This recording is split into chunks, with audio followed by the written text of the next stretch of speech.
Hai guys, rasanya udah lama gak upload video. Sekaligus kita bakalan nge-review pemakaian dari USD Mavic atau NU ini setelah 3 tahun kurang lebih. Jadi shock depan USD ini udah terpasang pemakaiannya kurang lebih 3 tahunan dan dia masih dipakai sampai saat ini.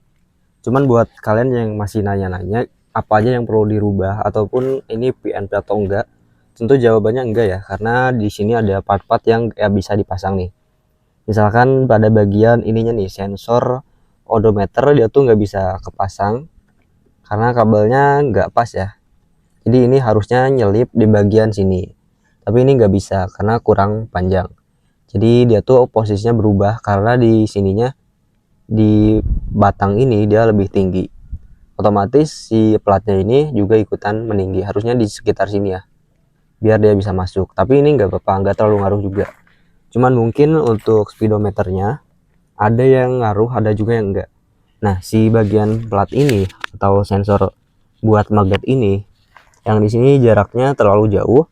Jadi ada yang speedometernya ikut angka-angkanya muter, ada juga yang enggak muter.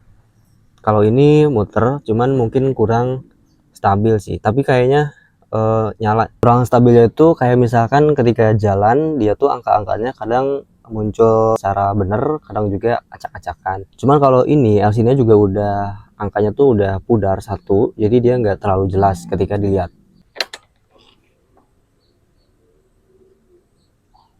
Nah kayak gini ya, ini tuh harusnya angka 0, cuman di bagian sininya nggak terlalu jelas, jadi emang kurang jelas ya. Nah bagian baterainya juga ini 12,4 harusnya, cuman dia kayak gini. Oke, kita mati lagi.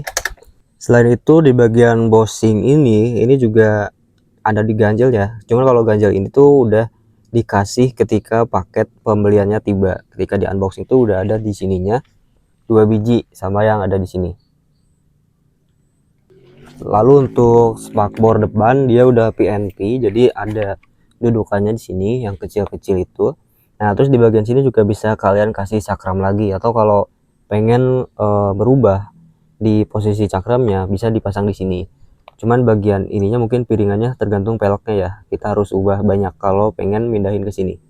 Tapi ini bisa dimanfaatin buat yang lain, misalkan kayak buat lampu kayak gini ataupun buat apa aja bebas ya. Selain itu tentu ada ubahan lagi, baut yang sini guys, baut bintang ini diganti sama yang lebih panjang karena sebelumnya tuh kan dia pendek ya segini, terus ditambah lagi segini. Mungkin kita beli yang 9 mili 9 mm atau 90 ketahui ya, terus dipotong sampai dia sepasnya ini aja nih bagian belakang ini.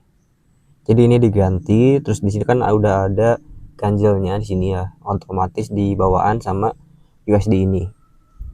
Sementara itu aja sih yang bagian sininya tuh masih bawaan. Kalau nggak salah ini bawaan ya.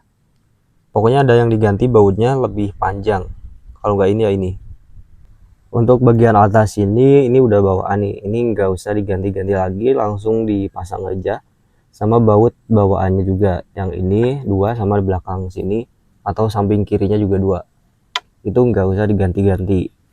Pemakaiannya selama ini sih udah masih enak ya. Jadi si ini tuh turun nyampe ke sini. Kalau kita lihat di bekasnya ini, tergantung dari bobotnya juga kalau kita boncengan atau enggak. Biasanya sih turun nyampe sini, cuman kemarin turun nyampe sini, tapi nggak nyampe mentok ya karena dia tuh udah takaran oli sama pernya udah pas. Kalau kalian pengen lebih empuk atau lebih keras bisa diatur-atur lagi, asalkan mau ribet sedikit untuk ngebongkar bagian sininya guys. Selain ubahan sok depan, ini juga udah diubah bagian gasnya. Ini pakai gas spontan dari KTC yang ada logonya. Jadi ini tuh katanya sih ori ya.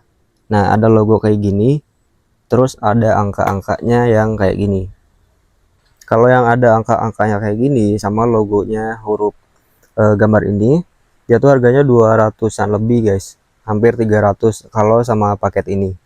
280 lah. Sama hand gripnya juga ya. Hand gripnya 80 ribuan. Ada juga yang KW harganya 100 ribuan lebih atau di bawah 200 ribu. Cuman gak ada angkanya, gak ada penunjuk ininya, dan juga nggak ada logo ininya. Logonya tuh pakai huruf doang. Kalau untuk pemasangan ini dia tuh dicoak ya. Nah jadi si bodinya itu dipotong kayak gini, tapi ini nggak bisa mepet ke sini karena ada besi dari bawaan motornya guys. Nah besi bawaan ini sayang nih kalau dipotong nanti nggak bisa dibalikin lagi. Tapi ini juga udah nggak bisa balik ya karena udah dipotong bagian sininya. Cuman ini udah retak-retak jadi nggak apa-apa. Ini lebih panjang sedikit si setangnya, dia cuman nyampe sini doang. Jadi dia kepanjangan dikit karena dia nggak bisa mepet. Kecuali kalau saklar ini diganti sama yang lebih kecil, mungkin bisa digeser ke sebelah kanan lagi, ke sebelah sini ya. Jadi mentoknya rata. Kalau yang sebelah kiri juga sama aja, cuman kalau yang ini dia pas ketika didorong si karetnya tuh pas mentok. Besinya nyampe sini. Nah, ini keras ya. Ini besi nih. Jadi lebih aman kalau pas kayak gini. Untuk tampilannya nanti bakalan kayak gini kalau kalian ubah si gasnya menjadi spontan dan saklarnya pakai domino ini. Cuman saklar ini tuh nggak terlalu bagus guys, jadi dia tuh butuh penyesuaian ya, apalagi kayak gini kayak rapuh gitu. Bukan rapuh sih, cuman kurang lembut aja, di bagian finishingnya juga kelihatan kayak gini. Terus bahannya juga biasa aja. Kalau pengen yang lebih simpel dia bisa diganti pakai saklar yang ukuran lebih kecil, pasang di sini. Jadi ini bisa mepet ke sini, nggak kebanyakan lebihnya di sini ya. Oke, jadi itu dia review kita kali ini soal si Aerox-nya, penggunaan USD sama gas spontan di atas ini guys. Ini mungkin nanti kedepannya kita bakal update lagi. Silahkan kalian komen aja di bawah ada apa yang pengen ditanyain.